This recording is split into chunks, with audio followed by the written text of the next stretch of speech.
Koka sunarai sunarayanti. Koka sunarai sunarayanti. Koka sunarai sunarayanti. Koka sunarai sunarayanti. Koka sunarai sunarayanti. Koka sunarai sunarayanti.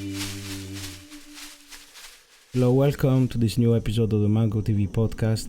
Today I'm very excited to have Amánda Efthimiou. How do you pronounce it? Efthimiou. Efthimiou. Amánda is a psychedelic wellness advocate, integration educator, speaker, and writer. She founded INTEGRA to support retreat centers, facilitators, and coaches with integration programs that help people find meaning and healing from their experience with altered states.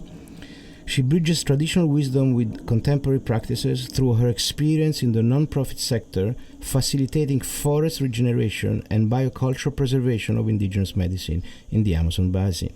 She received her MSc in neuroscience and psychology of mental health, where she focused on the integrative effects of plant medicine such as psilocybin with traditional psychotherapy for mental health outcomes.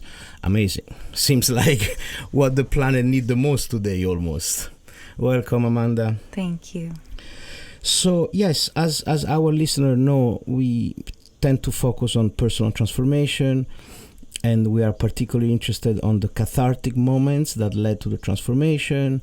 And then, of course, we're interested in psychedelic as one of the most powerful agents for transformation. And then we flow. So let's start from the beginning. What was your first moment, I imagine, with altered state that make you think like, whoa, wait a moment, this might be more here than meet the eye? When was that? Or the first of the episode? It's probably a constellation of episodes.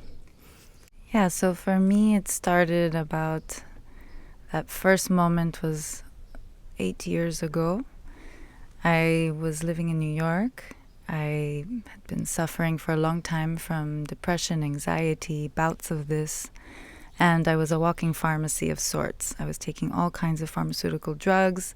At the time, that's what my family that was trying to help me, that's what they knew, that's what we all knew. It was to take something to sort of numb any kind of pain, to make that pain go away. What age were you when you started taking the prescription drugs? 16. So I was quite young, and I didn't know at the time to do anything else. Meditation practices, yoga, dance as a therapy, all of these things, I wasn't aware of them. It wasn't part of my life. But I started to meet a group of people that were doing things differently. I was in my early 20s, and I met these incredible people. They were living in community, and they were entering these altered states, not just psychedelic, but they were doing ecstatic dancing and trance work and yoga, meditative practices. And that's when I came into the plant medicine world. I was really looking for help. I was suffering. And yeah, that was when I was introduced to ayahuasca, actually. And before then, I hadn't done any other kind of psychedelic before. So contrary to perhaps many in the story who try recreational LSD and then they want to enter plant medicine, for me, I was just straight from a state of not knowing what to do. And I felt called to really working in this space. I had visited Peru before, and I had heard about ayahuasca, and it was sort of in the back of my mind. But when this community brought me into this, I felt safe enough to try this experience. And which year was that? How old were you? 23. Mm-hmm.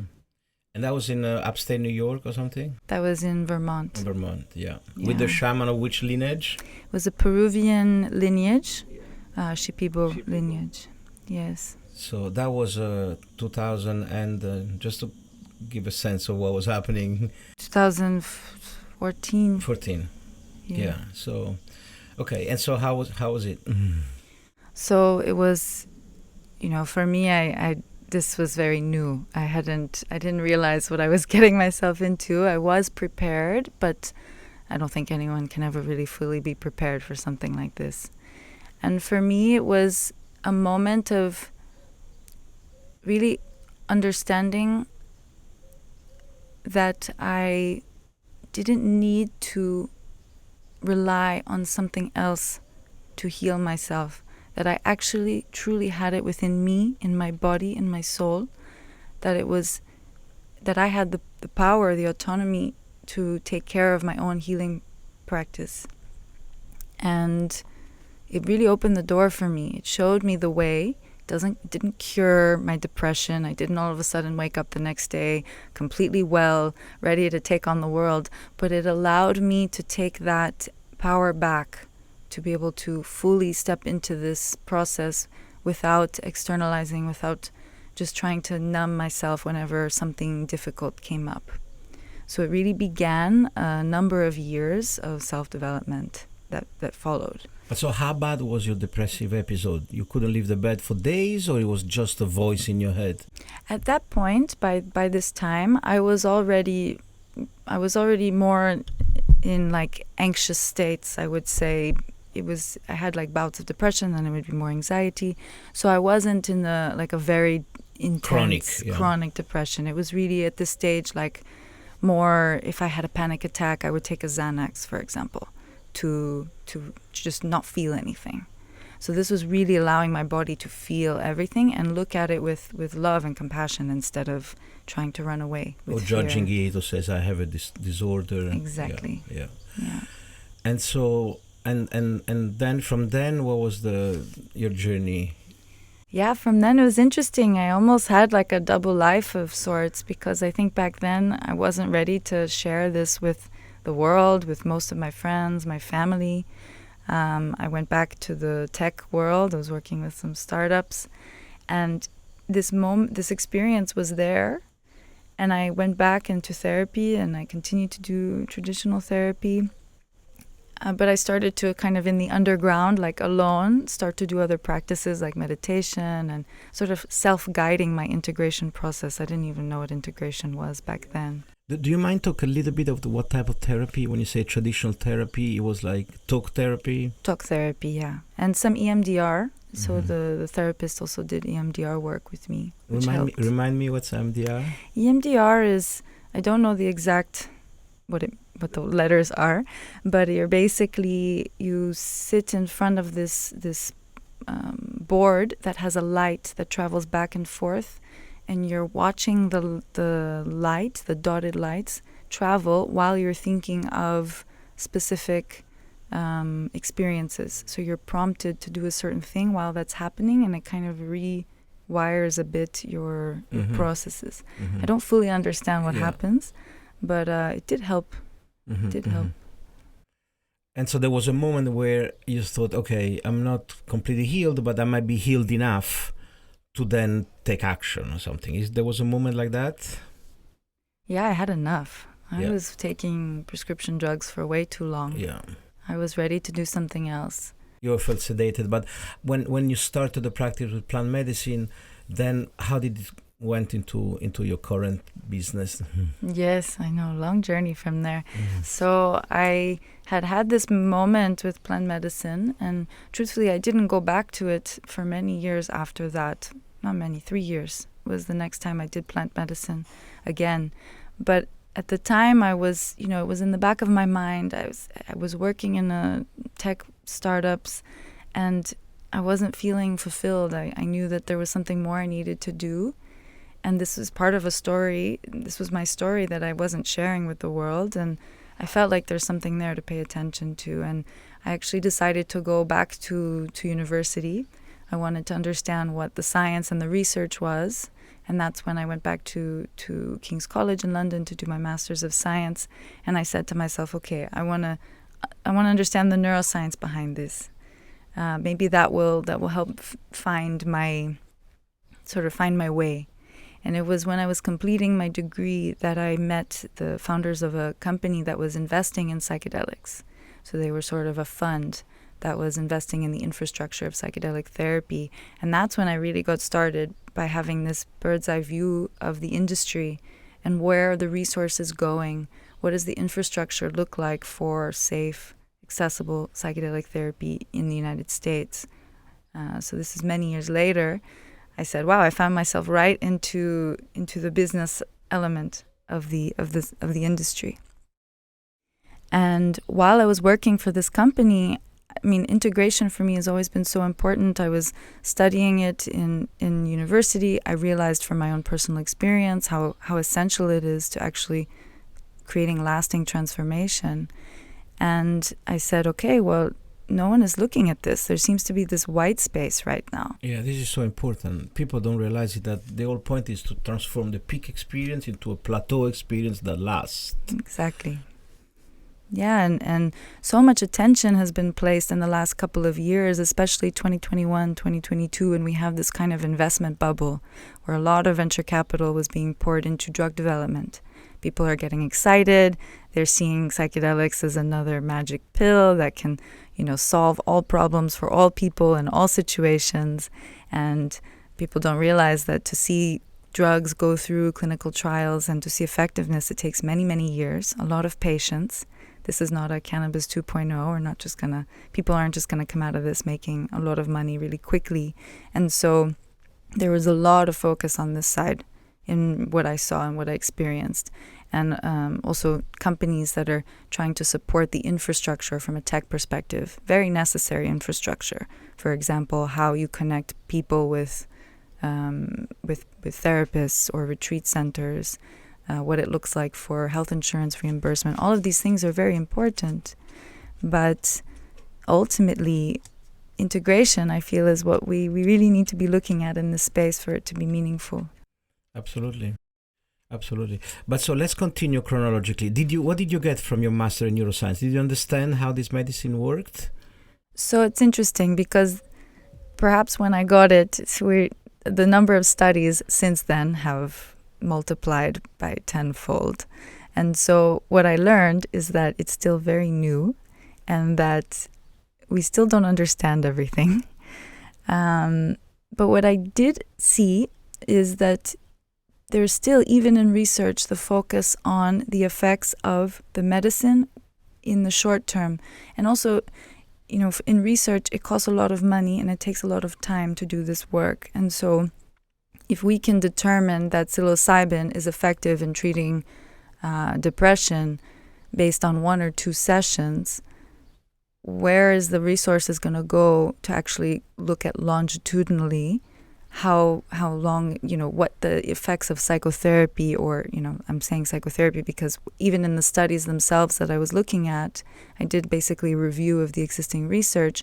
They would just mention psychotherapy or psychological support. There was no detail around that. They didn't even highlight what kind of therapy, how long it lasts. And the extent of it was perhaps 1 or 2, 3, 4 sessions of psychotherapy after the treatment itself, but it wasn't over the long term. Yeah. And so what I learned is that we need to look at this more. Yeah, totally. I think in the practice of psychedelic assisted psychotherapy, the important part is not psychedelic, it's psychotherapy. The psychedelic is just a tool that allows the therapist to have a better access to the subconscious material, right? Okay, so you were even more frustrated after the master in neuroscience. And so when and how did you decide to throw yourself into the arena in this industry?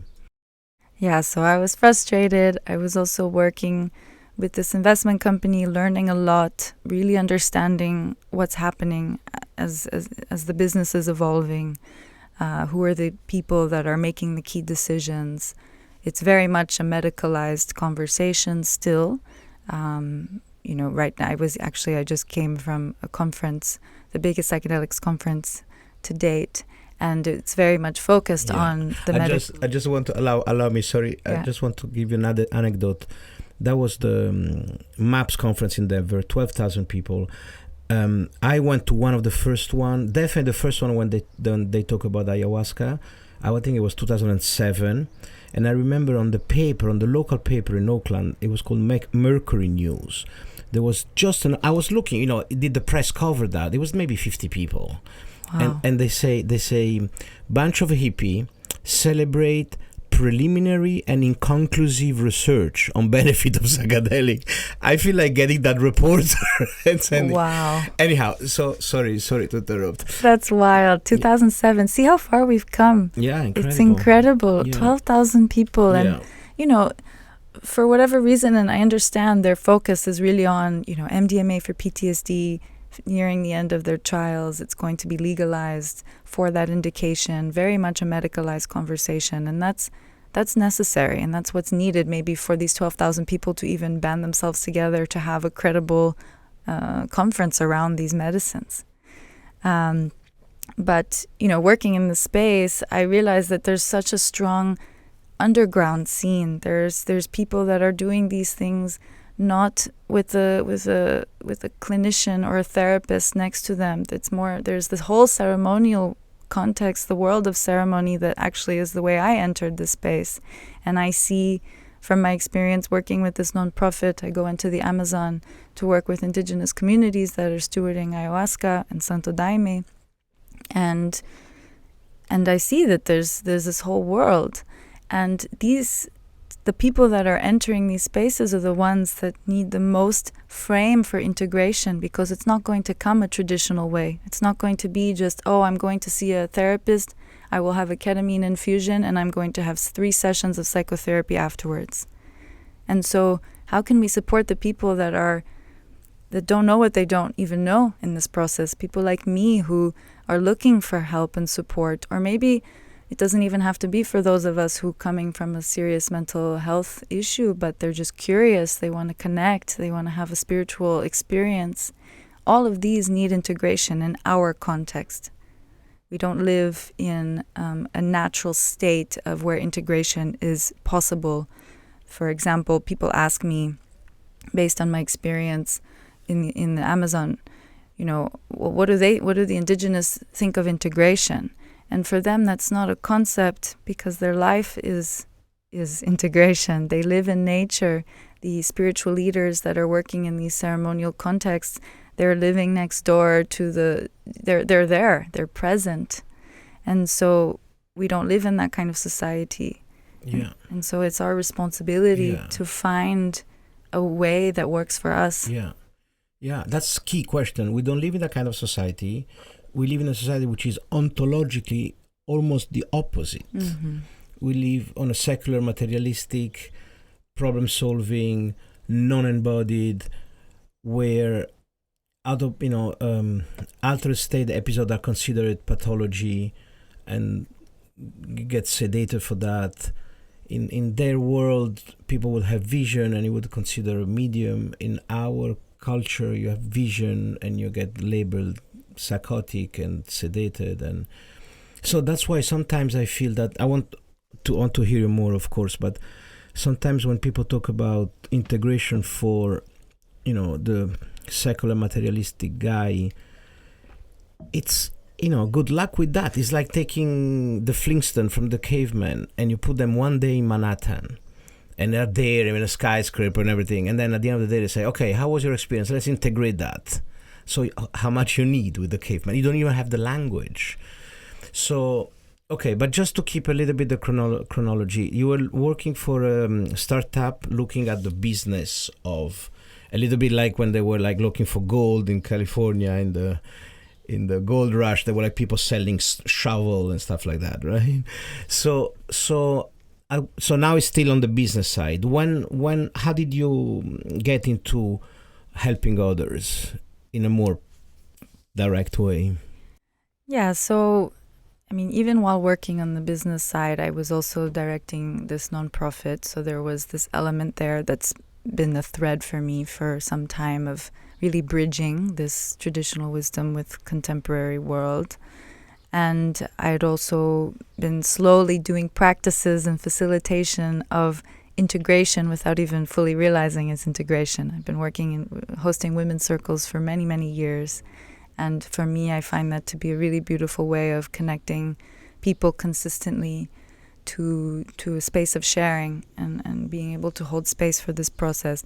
Not necessarily for women who are going through psychedelic states, but this concept of circle has always been very powerful for me. And I started to do other forms of training. I did an integration training at the Mind Foundation in Germany.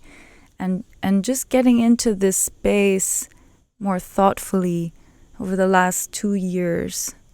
And it's when I realized that, okay, this is actually where I can be most of service. This is what brings me that joy, is to be really in support of integration, and not just one-on-one. I'm actually really interested in the system of integration. What does it look like for guides, for retreat centers to implement a framework of integration that really helps connect people to themselves? There's community aspect to it. What does it look like to actually create something that isn't more effort for the provider, right? And for also the journeyer. And so, yeah, it was about 2 years ago. And about a year ago is when I really fully, firmly launched INTEGRA. And that's your company? Yes, INTEGRA. Okay, so let's dive into it. How does it work? So INTEGRA it's a place, it's on one side, it's an area of education. So a lot of what I do, I'm asked to speak around integration, what it actually is, how we can apply that also to a non-substance-induced context, because I think most people, I live in a bubble. You and I, we're in a space where we think everyone is doing these things.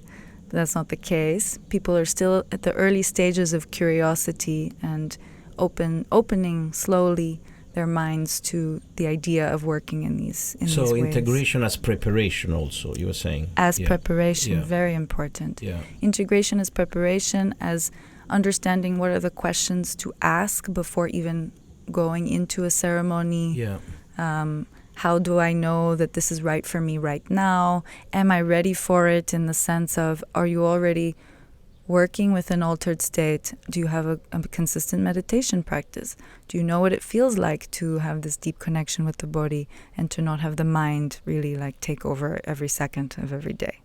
So these are all really important pieces of what INTEGRA does, is to really educate people on the preparation. Okay, so let's have a crash course here.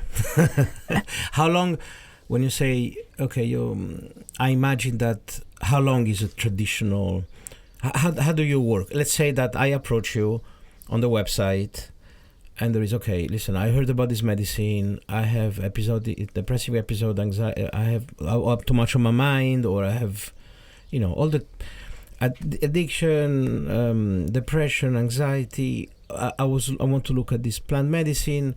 Can you help me? So let's say a hypothetical case.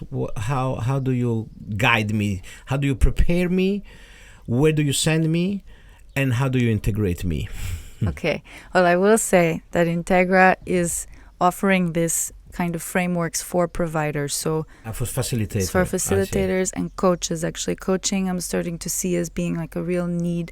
So people who are not therapists. Yeah. They already work in the business. Maybe they're business coaches, life coaches, and they have clients that are looking to enter this. How can they be the ones to best support that experience? Yes. And the integration of it? Yes.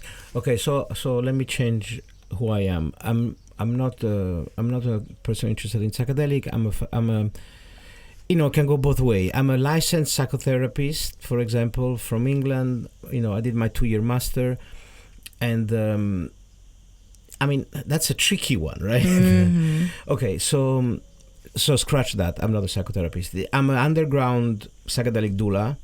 I've been doing that. I'm in California. I've been doing that since the 70s. I have a lot of experience. I sat through thousands of experience. Or in between these two. So basically, like, I can give you a case. So there's a woman. Thank you, save me here.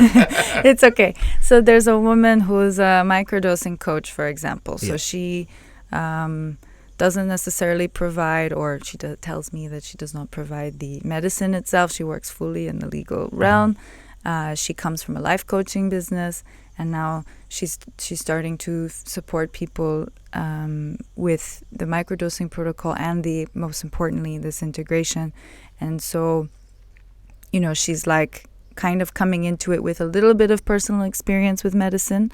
It is, I do feel, very important that people, I cannot tell you how many times I've seen therapists especially, or like psychiatrists that are doing ketamine infusions who have never tried it themselves.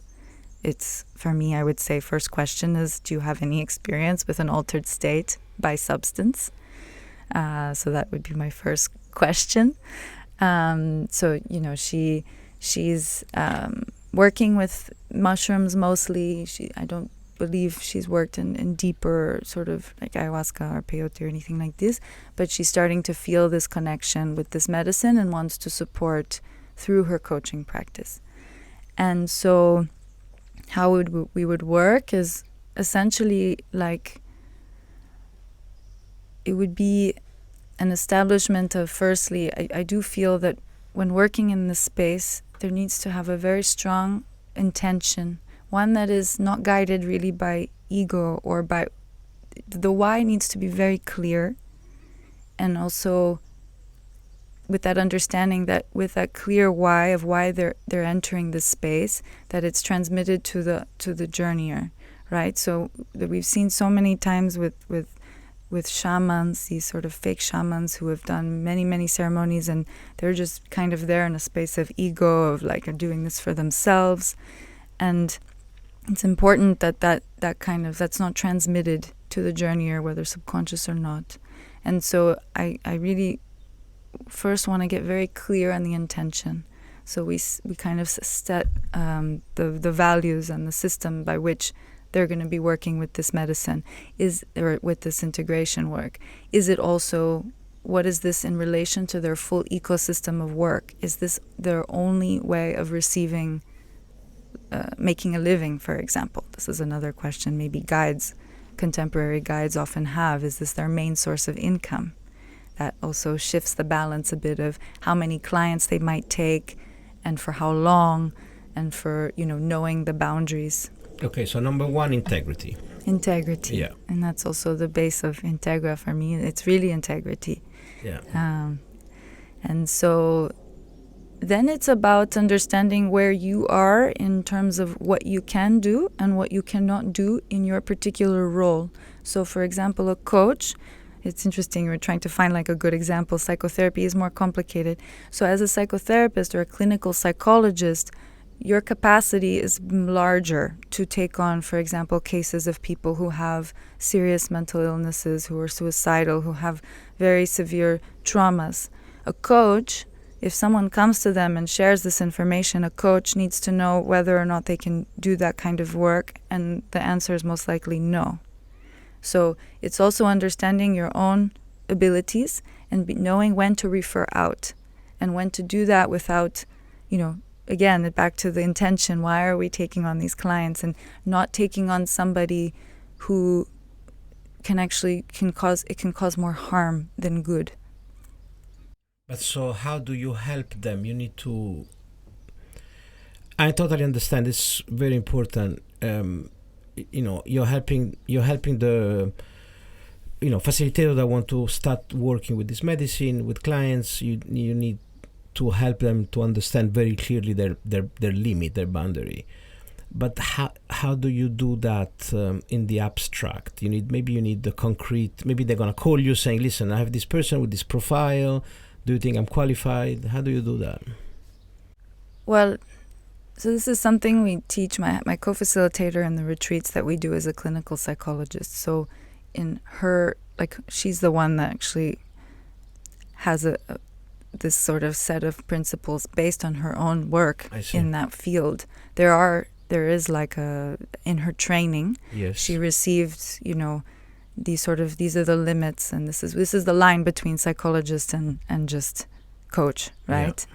And so, there's specific parameters of, the obvious being, if somebody comes in with a serious mental health indication, that is not coaching. That is something where they need serious psychotherapy. Yes. So I know it is complicated, and there are people who have mental health issues that also have a coach and a therapist, and maybe they feel more comfortable working with their coach on this and their therapist with more traditional things. But it's there is a bit of a case by case in that situation. Yeah. Also, the law is evolving as we speak, right? Like, yes, MAPS is giving training. But in order to qualify for the MAPS psychedelic psychotherapist training, you need to have already a degree of some sort, a psychology degree. You have to have a master. You have to have a license of some sort. Either you're a physician or you're a doctor, or you have a psychology like a license to be a psychologist applied, not just a master's in psychology. Which is a postgraduate degree. Yes. But for example, Gabor Mate Compassionate Inquiry is a 2-year program. I don't know if you're familiar with that. Will that kind of license allow you to apply for the MAPS program? You don't know. It's okay. I don't know actually. Yeah. Okay, that's a big topic, right? Because sometimes you take a clinical psychologist that worked in the traditional Western psychotherapy, which is, don't even touch the patient, don't even go for a coffee, spirit is not mentioned, and then they want to do something which is the opposite, which is creating a safe container, the trust with the therapist, physical hug, and then integrating spirit. So how sometimes is much. So I think sometimes an underground doula that's done it for 20 years is much better candidate to work with psychotherapy, with the psychedelic assisted psychotherapy, than a secular materialistic Western psychologist. 100%. But that's why there's people like you. Okay, so bridge. Yeah. Yes. So let's go back to our case. You were saying, let's go back to the woman that need help from you to develop a protocol. Right. So we start with the integrity, then we go into like boundaries. Where are her limits? So once we've established that, okay, I know that I'm only going to work with, healthy, curious individuals who are looking to just go a bit deeper, connect with self. But so healthy to start with. Let's say healthy, or relatively so. I mean, we all have things, but I would say not somebody who's in danger for his life and life of others. For sure, and not taking any medications, for example. So someone who is, a leader in an organization and wants to maybe work with medicine to be a better human to self and to other. And so we go through that, and then there's really an understanding of where, everyone is different, every coaching, every guiding, it has a different framework. So it's about also working with where that person's gifts and strengths are, and also adding to it practices that could be useful, that this person can weave into her own framework that she's already been working with for some time. And a lot of these practices are more embodied in nature. So this is something we do during our workshops and the retreats for facilitators and guides and coaches. And that is to take people through an altered state experience without substance, like breath work, for example, and then lead them through an integration practice themselves so that they can feel it and experience it. That's not talking therapy. So different forms like art therapy, for example, is a really interesting one. So perhaps teaching some of the principles of art therapy, or just drawing mandala work, somatic experience work, movement, bioenergetics. So there's these practices that can be, of course, the coach, it depends on their environment, right? If they're going to just be doing coaching online, of course, they can teach this online. Now, because of pandemic, we can kind of do anything, even these kind of somatic experience techniques. But yes, it's really offering this sort of open menu of here are the different options for integration that wouldn't be necessarily the traditional, let's talk about it. Journaling prompts, different kind of journaling exercises, writing exercises, and then just giving them the tools so that they can offer that to the journeyer, so they feel more empowered to choosing from that. So if I understand correctly, you were saying that there are some sort of like altered state experience that can mimic the psychedelic experience, but not with psychedelic, like breath work or art therapy. But so you were talking about this non-ordinary state or altered state as part of the integration. Yeah, so for example, like breath work or like ecstatic dance, like something where you're moving your body to a point to your limit where you're like, wow. Yeah. They themselves are integration, but they're also themselves, depending on the dosage, right? Depending on how much you're doing it, can also be, breath work can be an altered state in its own way that needs its own integration, of course. Yeah. But reaching a limit with it can be a tool for integration. Totally. So you're suggesting that after psychedelic experience, an ecstatic dance, for example, like embodied practice would help integrating this wisdom, this intelligence into your body, Yes. rather than break it down in your head. Yes. So that's very smart, and I agree, it's a very good idea. But so how do you do that? Like one day after the experience, you do the dance, or 2 days after, and then that needs to be also guided. What's the protocol you're suggesting? So after the experience itself, I actually always suggest that people do nothing. Nothing, yeah. Sorry, but then I went back in asking you about, users rather than facilitator. Ah, yes. We're mixing the two. That's true. Okay. The user would be doing nothing. Yes. Yeah. So, like a protocol for the guide or the facilitator, it really depends on the relationship. So, like if they're seeing them 1 week after, 2 weeks after, I always like to encourage that the facilitator have some kind of plan, Mm-hmm. so that the person can review right after, so that they know what they're doing. Yeah. That plan including do nothing for a day, if possible. Probably the hardest part of all integration is to do nothing.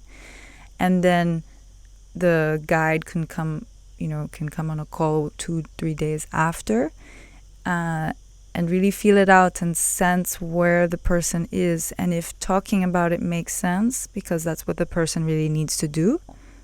Or maybe it's not. Maybe the person isn't ready yet, and then it's to help the facilitator would guide them through maybe a practice that they can do on their own, like an ecstatic dance. They can show like a playlist, of music, and if they choose to do it on their own.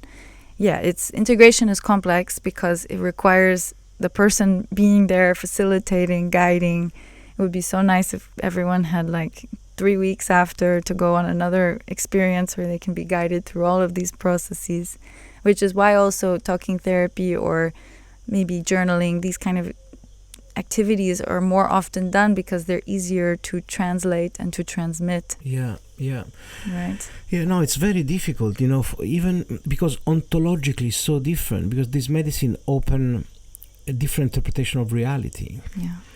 So what do you, and I keep going back to keep on going back to the users, but then, if you translate my question to what would you advise a facilitator if a user has this concern, we can go this way.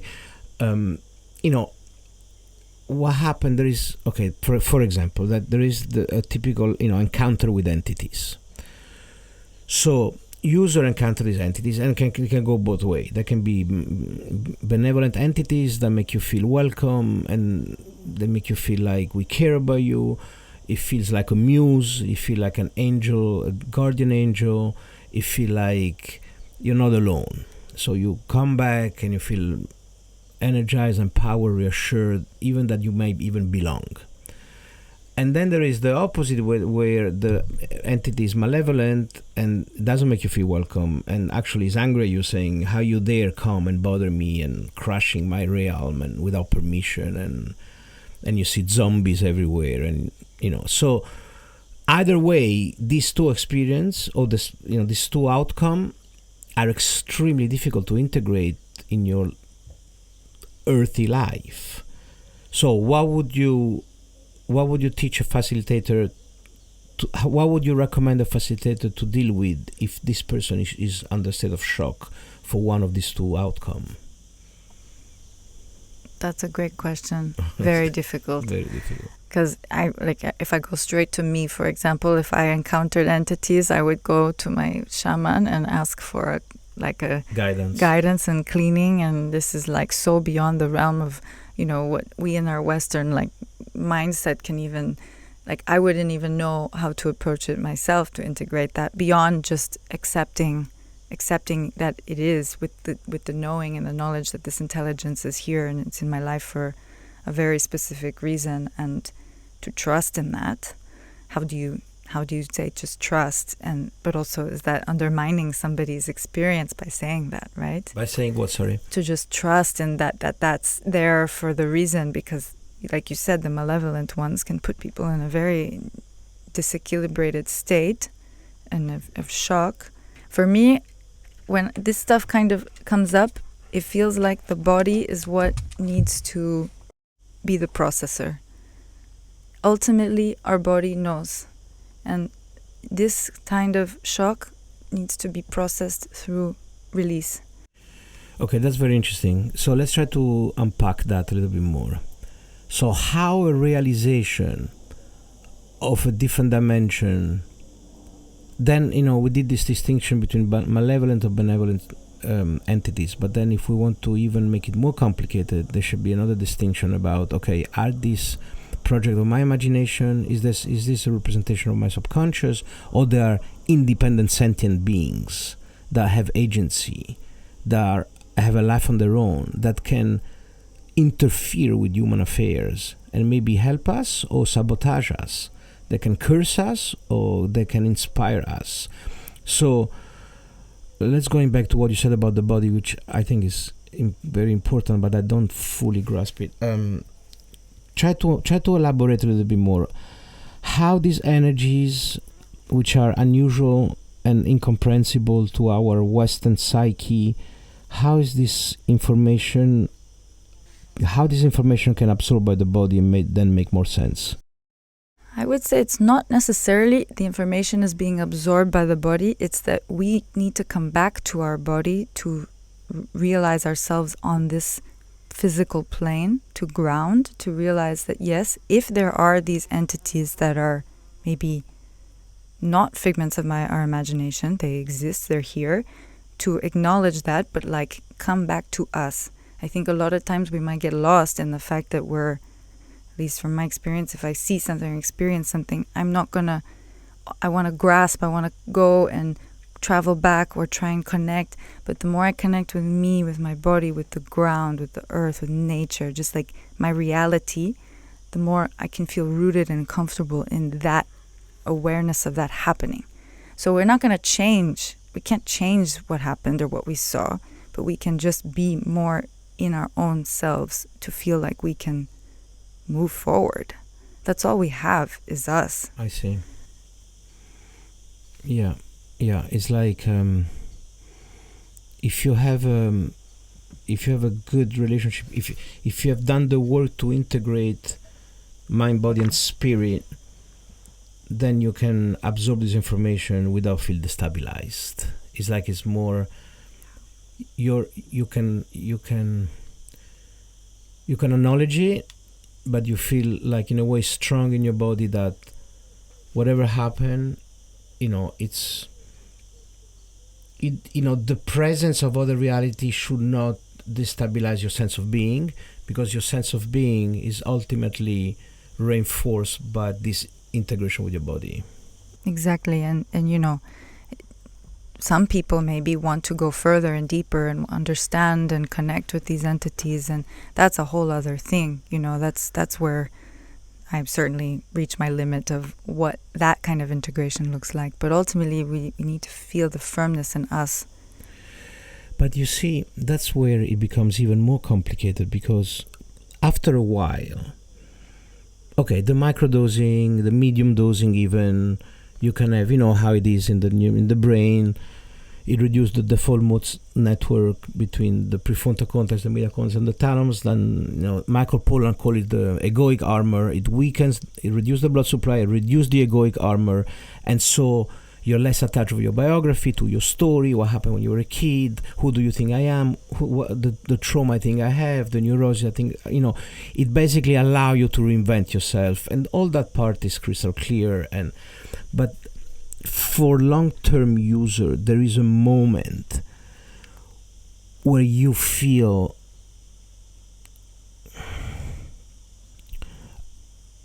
a cosmic intelligence.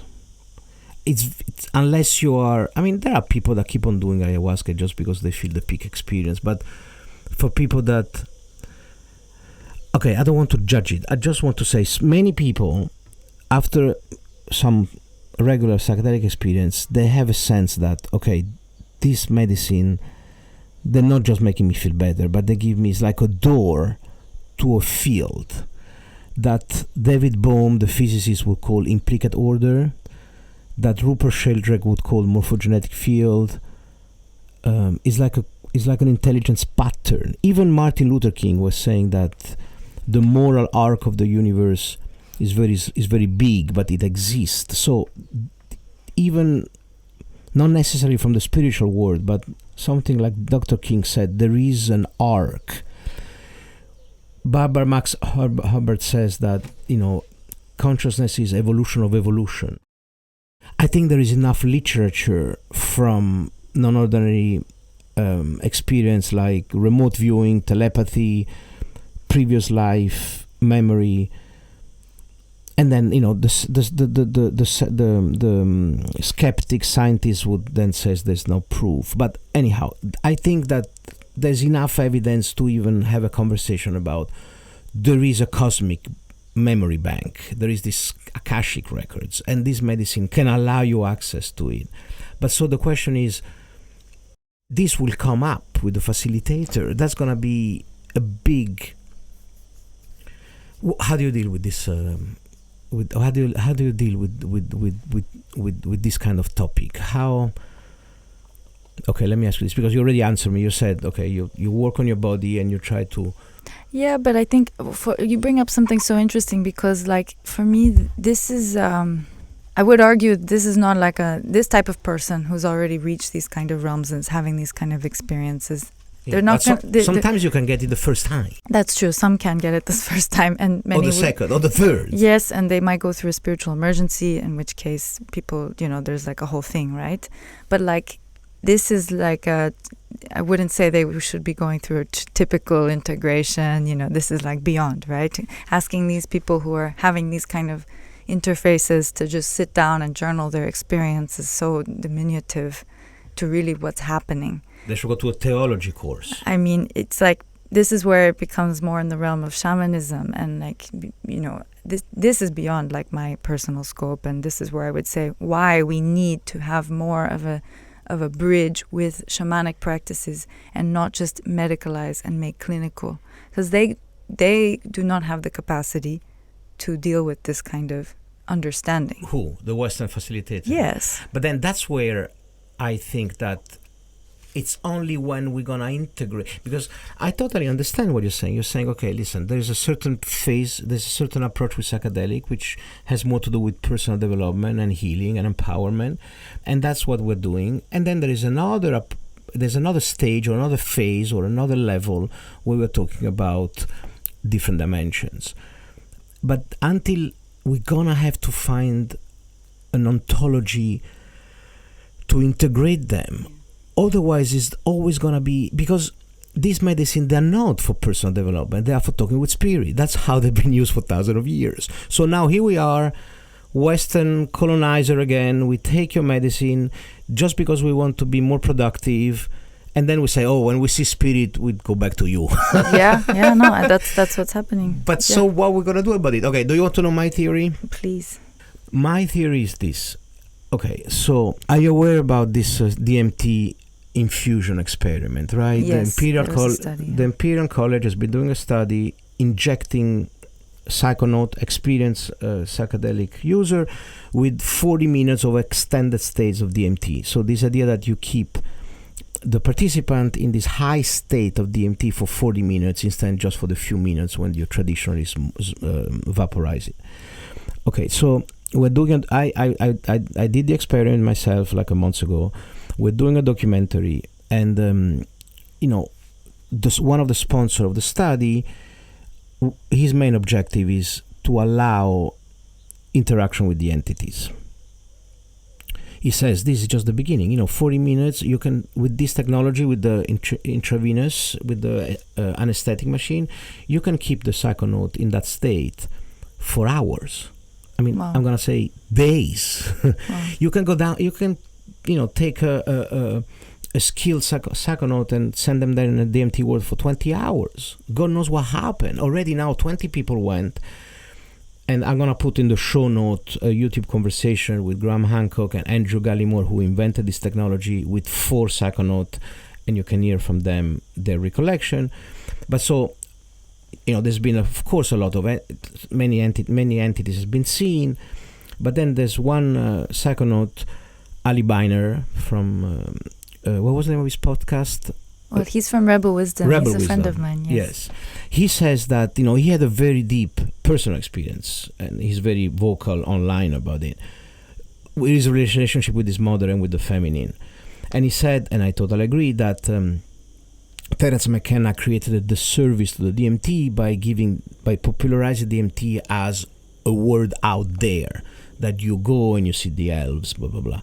Whereas DMT also, can be very powerful for your inner landscape. So that's where I'm coming to my point. So the direct, so traditionally there is this distinction about you go to a different planet or you go inside. So they call it one is therapy, one is entity exploration. Now my theory is that only when the inner landscape is in sync with the outer field that you can see the entity. That you can, it's only when you are ready to connect with the field. And ready means many things. We don't want to go into that now, but I think that the two things are connected. So, it would be nice to have a new generation of facilitator that from the get-go can tell people, get ready, because the more you do this work, the more you address your pain bodies, the more you are centered, the more you are present, the more you respond to life, you don't react, the more you live in integrity, the more you have authentic relationship with your community, the more you live, the more you follow your heart, guided by this principle from plant medicine, you're gonna connect with a larger field. Is it too esoteric? I think it's beautiful, and almost when you say this, I almost think, does that mean integration is done, in the sense of like, when, not that integration never ends, but maybe that's the ultimate, like, then you can just be truly in it. But what you do with the other dimension that you're connected with? What do we do with the other dimensions that we connect with? I don't know. I think that's a good question. But at that stage, if you're already reaching this such unity with self, that your relation to the outer world is so connected and everything is just one, isn't that the ultimate? Yeah. Like, you just let it be, and not you just move through life with it. Yeah. That's a good term that you use. Once you reach unity with self. Yeah. You want to elaborate that a little bit? Yeah, unity with self is no longer separating self from everything else, because we are not just self. We are all. We are the trees. We are everything. And when we really feel that and understand that, then there's no need to, this externalize this, or what's happening to us, to create stories about what's happening to us. That's the fullest of integration. It's just to be in it. I don't know people can reach that state, but unity with self. Yeah. Is a life journey. Beautiful. But so just one. We're getting close to 1 hour. Okay, so my stepdad just died, and I don't want to. I'm not gonna scare my audience. They're used to all this esoteric. But I dreamed about. It was like I woke up at 6 a.m. and I had this very, very vivid dream that was almost continuing as I woke up, about my father dying, spitting blood. And 3 hours later, they called me from Rome, and my stepdad died 2 hours before, spitting blood. So how crazy is that? Yeah, goosebump. And so that's another example about a field, right? There are so many examples. But even in nature, right? You look at the flock of birds, you see thousands of birds flying in sync. It's not that every single bird with a little eye is looking right and left and is adjusting, right? They connect to an invisible field. And same thing with the school of fish, or with ant nest. There is this invisible field. Even a bat goes to a cave and he's blind, and it operates by throwing these waves against the wall, right? So you have these remote viewers. Recently, I went to a talk of this remote viewer who with the team found a lost plane in Colombia in the jungle with all the people alive. Basically, the government, it's on the paper, it's a public story. The government called him, he put together a team of remote viewers, and they work in a room with all the maps of the forest or with the plane, and they start, and they find it. And I was there at the talk, and he said, some humans are closer to bat. And it's like we send this psychic drone, So this team of 10 people were sending psychic drones, like scouting the forest, until bang, they bounce into the cockpit. Anyhow, just what I want to... sorry for this quick diversion. So my stepdad died, and once you reach unity of self, and the psychedelic practice can help you, right? Might be the most powerful tool we have to reach unity of self. Then how do you deal with death? I mean, I don't see death as a separate experience from life, actually. I really don't. Death is just part of all of it. And I feel that if people who achieve that state of unity on their moment of this life that they have in this moment ends, when they take their last breath, it's just another entry to another cycle. It's like your 50th birthday. Yeah. It's just another moment. Yeah. Because, I was traumatized how this death was handled by my stepdad family. Really? First he was rejected, and he was trying to be prolonged as much as possible, and then the West is not equipped to deal with that. No, we're not. We're really, we place a lot of emphasis on a loss of the current life and what that means for us, instead of being prepared for this as just another phase. Yeah, it's like a phase. It's like a defeat. They see it like a defeat. Yeah, it's a loss. It's like a loss. Yeah. But that's why I think that people like you that had the intuition early on to create this structure to integrate this experience, you have the opportunity not just to be a coach and to have people being more centered and productive, but yet there's the power to change the consciousness of the planet. It's very powerful stuff, Mm-hmm. Thank you, yes. And you do bring up a good point around death and grief as being part of a process of integration too. So important. Whole other realm. So take some time to talk about a little bit more about what you want. I felt I monopolized a little bit the conversation. No, I was so interested to hear, especially this last part in your experience with the study. I have heard about that DMT study. Any last for people that are listening, how be a bit commercial for your INTEGRA. For people listening, INTEGRA. So if you're a coach or a guide, a facilitator, a retreat center, anything along the lines of actually facilitating the experience with a substance, INTEGRA is here to support. Please reach out. We offer retreats as well, so 3-day retreats. The next one is in November in Portugal. And that's really very specific to people who are in service, not necessarily to the journeyer. And me and my co-facilitator, Sasha, will be doing that in November. It'll be on the website. I can send you the link. And in general, if you're just curious about this world and you're not necessarily, a facilitator or a psychonaut and have had many, many journeys, but you want to understand better why this is meaningful now and why integration is actually the key part of this conversation, more so than even the substance itself, and you just want to have more of an education around it.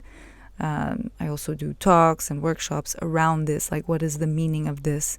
And a lot of bigger businesses, corporates, they're interested in having their employees sort of access this world without actually doing the thing, right? So that's also something that I personally offer in terms of speaking. And Nice. And where people can find you? they can find me at integra.guide or on Instagram at integra.guide, or my personal Instagram. I can share it with you as well. Thank you very much. Maybe we do part 2 next year, and we'll see how things are developing for you. Yes. Thank you for coming. Thank you so much. Koka sunarai sunarayenti. Koka sunarai sunarayenti. Koka sunarai sunarayenti. Koka sunarai sunarayenti. Koka sunarai sunarayenti. Koka sunarai sunarayenti.